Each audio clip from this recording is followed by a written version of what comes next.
Assalamualaikum warahmatullahi wabarakatuh.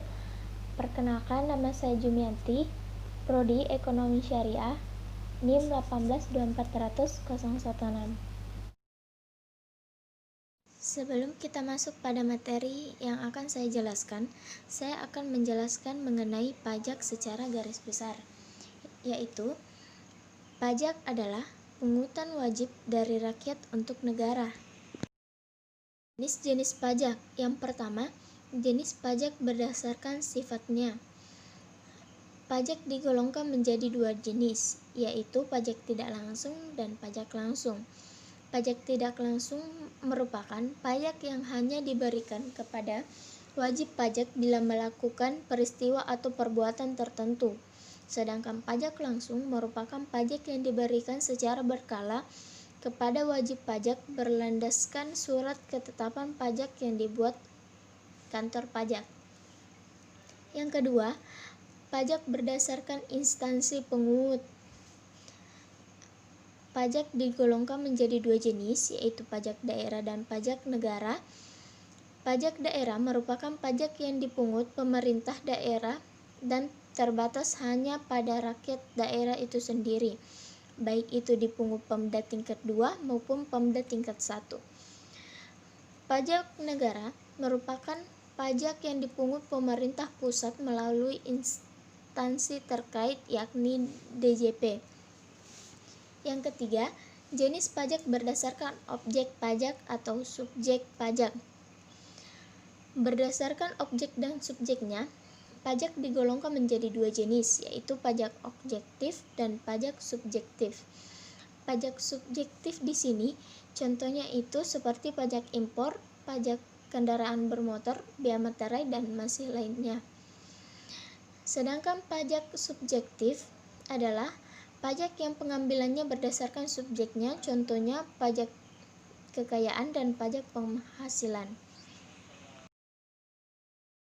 Adapun ciri-ciri pajak, yang pertama, pajak merupakan kontribusi wajib warga negara.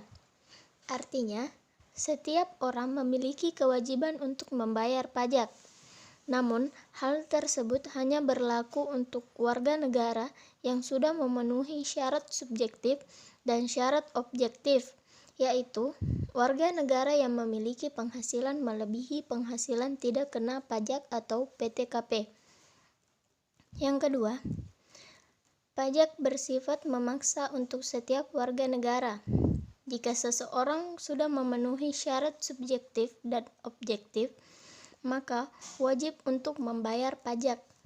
Yang ketiga, warga negara tidak mendapat imbalan langsung.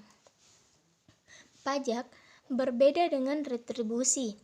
Contoh retribusi, ketika mendapat manfaat parkir, maka harus membayar sejumlah uang, yaitu retribusi parkir.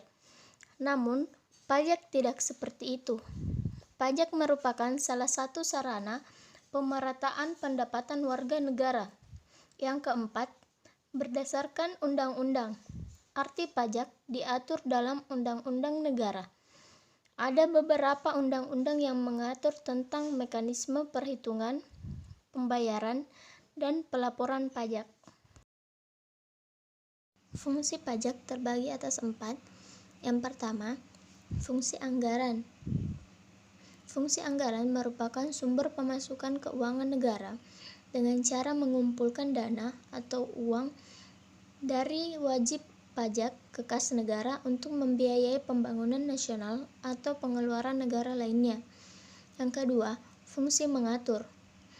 Merupakan alat untuk melaksanakan atau mengatur kebijakan negara dalam lapangan sosial dan ekonomi. Yang ketiga, fungsi pemerataan. Fungsi pemerataan di sini dapat digunakan untuk menyesuaikan dan menyeimbangkan antara pembagian pendapatan dengan kebahagiaan dan kesejahteraan masyarakat.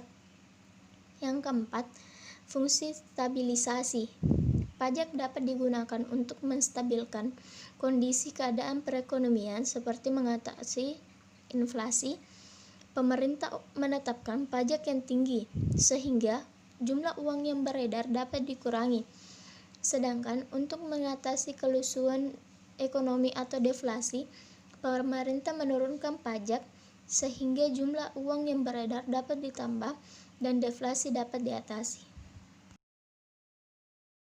Jadi, adapun materi yang akan saya bawakan yaitu pajak penghasilan atas barang mewah atau disingkat PPNBM. PPNBM adalah pajak yang dikenakan atas konsumsi BKP yang tergolong mewah di dalam daerah pabean. Selanjutnya, objek PPNBM. Yang pertama, penyerahan barang kena pajak yang tergolong mewah yang dilakukan oleh pengusaha yang menghasilkan barang tersebut di dalam daerah pabean dalam kegiatan usaha atau pekerjaannya. Yang kedua, impor barang kena pajak yang tergolong mewah. Yang ketiga, PPNBM dikenakan hanya satu kali pada waktu penyerahan barang kena pajak yang tergolong mewah oleh pengusaha yang menghasilkan atau pada waktu impor barang kena pajak yang tergolong mewah. Selanjutnya, barang kena pajak atau BKP yang tergolong mewah. Yang pertama, barang tersebut bukan merupakan barang kebutuhan pokok. Yang kedua, barang tersebut dikonsumsi oleh masyarakat tertentu. Yang ketiga, pada umumnya barang tersebut dikonsumsi oleh masyarakat berpenghasilan tinggi. Selanjutnya, penetapan tarif PPNBM. Tarif PPNBM dibedakan menjadi beberapa kelompok tarif, yaitu tarif terendah sebesar 10% dan tarif tertinggi sebesar 200%.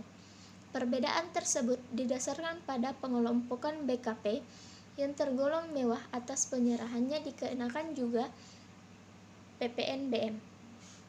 Tarif PPNBM ditetapkan sebesar 0% atas ekspor BKP yang tergolong mewah karena diekspor atau dikonsumsi di luar daerah pabean. Selanjutnya, saat pembayaran atau penyetoran PPNBM. Yang pertama, PPNBM harus disetor paling lama akhir bulan berikutnya setelah masa pajak berakhir dan sebelum surat pemberitahuan masa pajak pertambahan nilai disampaikan. Yang kedua, PPNBM yang tercantum dalam SKPKB, SKPKBT, dan STP harus dibayar atau disetor sesuai batas waktu yang tercantum dalam SKPKB, SKPKBT, dan STP tersebut. Selanjutnya, PPNBM atas impor harus dilunasi bersamaan dengan saat pembayaran bea masuk. Dan apabila pembayaran bea masuk ditunda atau dibebaskan, harus dilunasi pada saat penyelesaian dokumen impor. Selanjutnya, PPNBM yang pemungutannya dilakukan oleh bendahara pemerintah harus disetor paling lama tanggal 7 bulan berikutnya setelah masa pajak berakhir. Selanjutnya, rumus PPNBM. PPNBM sama dengan dasar pengenaan pajak dikali tarif pajak. Selanjutnya, contoh soal PPNBM. PKP ABC sebagai pabrikan menyerahkan barang hasil produksinya dengan harga jual 10 juta rupiah. Barang tersebut merupakan BKP yang tergolong barang mewah dengan tarif PPNBM sebesar 40%. Selain itu, BKP tersebut juga dikenakan PPN 10%. Hitunglah pajak yang harus dipungut. Penyelesaian PPN sama dengan 10% dikali 10 juta rupiah sama dengan 1 juta rupiah. Sedangkan PPNBM-nya 40% dikali 10 juta rupiah sama dengan 4 juta rupiah. Jadi, itulah yang dapat saya sampaikan mengenai pajak penghasilan atas barang mewah atau PPNBM. Jika ada salah-salah kata, mohon dimaafkan. Kurang dan lebihnya mohon dimaafkan. Wabillahi taufiq wal hidayah. Wassalamualaikum warahmatullahi wabarakatuh.